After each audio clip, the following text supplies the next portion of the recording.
Hi guys, welcome to GCS சமையல். இன்றைக்கி நம்ம சேனலில் என்ன பார்க்க போகிறோன்னா, கொள்ளு அதை வச்சு நம்ம ஒரு குழம்பு எப்படி செய்கிறதுன்னு தான் நம்ம பார்க்க போகிறோம். மோஸ்ட்டாக இந்த கொள்ளு குழம்பு எல்லாத்துக்குமே பிடிக்கும். பெரியவங்க விரும்பி சாப்பிடுவாங்க, சின்னவங்களும் நல்லாவே விரும்பி சாப்பிடுவாங்க தான். ஓகே, இப்போ பார்த்திங்கன்னா அதோட நம்ம எப்படி செய்கிறதுன்னு பார்த்தோம்னா, ஒரு பவுலில் நம்ம எவ்வளோ கொள்ளு எடுக்கிறோமோ அந்த அளவு கொள்ளு பருப்பு எடுத்துக்கோங்க. எடுத்து அதை நல்லாவே கழுவிக்கோங்க, அலாசிக்கோங்க, கையை வச்சு தண்ணி ஊற்றி கொஞ்சமாக அலாசிக்கோங்க. அது ஏன் அலாசுறோன்னா, அதில் இருக்க குப்பை கல்லெல்லாம் எடுக்கிறதுக்காக நம்ம அலாசுகிறோம். ஓகேங்களா? அலாசிட்டு அந்த தண்ணியை கீழே ஊற்றிடுங்க. மறுபடியும் அதில் இன்னும் கொஞ்சம் ஒரு டம்ளர் தண்ணி ஊற்றி நம்ம குக்கரில் போட்டு அதில் 2 பச்சை மிளகா, ஒரு 7-8 பூண்டு, அதே மாதிரி ஒரு முழு தக்காளியும் போட்டுக்கோங்க. போட்டு விளக்கெண்ணெய் கொஞ்சமாக சேர்த்துக்கோங்க. சேர்த்துட்டு இப்போ நம்ம குக்கரை மூடி விசில் போட்டுடலாம்.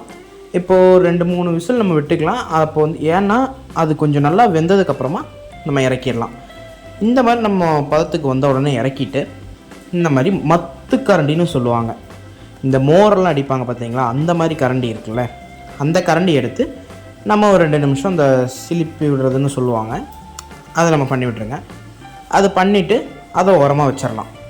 இப்போது நம்ம ஒரு பேனில் எண்ணெய் ஊற்றி கொஞ்சமாக கடுகு போட்டு, கருவேப்பிலை, சீரகம், அப்புறம் சின்ன வெங்காயம். அதை சின்ன வெங்காயம் தோல் மட்டும் உரித்து போடுங்க. நம்ம வெட்டி சின்ன சின்னதாலாம் போடணுன்னு அவசியம் இல்லை, இப்படியே போடுங்க. அப்போ தான் அது ஒரு டேஸ்ட்டு வரும். ஓகே, எல்லாமே நல்லா வதங்கினதுக்கப்புறமா நீங்கள் செஞ்சு வச்சுருந்த அந்த தாளிப்பை அப்படியே நீங்கள் அந்த கொள்ளு மத்து வச்சு அடிச்சிங்கல்ல, அதுக்குள்ளே நீங்கள் சேர்த்துக்கோங்க. சேர்த்துட்டு நல்லா கிளறி விட்டுருங்க. கிளறி விடும்போது அடுப்பை கொஞ்சம் மீடியமான ஃப்ளேமில் வச்சுட்டு கிளறுங்க. ஓகே, கிளறி முடிச்சதுக்கப்புறம் கொஞ்சம் ஹை ஃப்ளேமில் வச்சுக்கோங்க. நல்லா இந்த அளவுக்கு கொதித்த உடனே எவ்வளோ வேணுமோ அவ்வளோ தேவையான உப்பு போட்டு நீங்கள் அதை இறக்கிடலாம். அவ்வளோதாங்க கொள்ளு குழம்பு. இது ஏன் எல்லோரும் இவ்வளோ கஷ்டம்னு சொல்கிறாங்கன்னு தெரில, பட் இது இவ்வளோ ஈஸி தான். நம்ம வீடியோவில் நான் எப்படி சொல்கிறேனோ அதே மாதிரி நீங்கள் செஞ்சு ட்ரை பண்ணிங்கன்னா ரொம்ப ஈஸியாக இருக்கும். எனக்கு கொள்ளு கூட எது ஃபேவரட்னு கேட்டிங்கன்னா, ரசமும் கொள்ளும் 2 ஊற்றி சாப்பிட்றது எனக்கு ரொம்ப ஃபேவரெட்டு. நீங்கள் அதை ரொம்ப ட்ரை பண்ணி பாருங்கள், நல்லாயிருக்கும். ரசத்துக்கான வீடியோ நம்ம சேனலில் இருக்குது, அதையும் நீங்கள் செக் அவுட் பண்ணி பார்த்துக்கலாம். ஸோ இன்னைக்கு வீடியோ அவ்வளோதான் காய்ஸ்.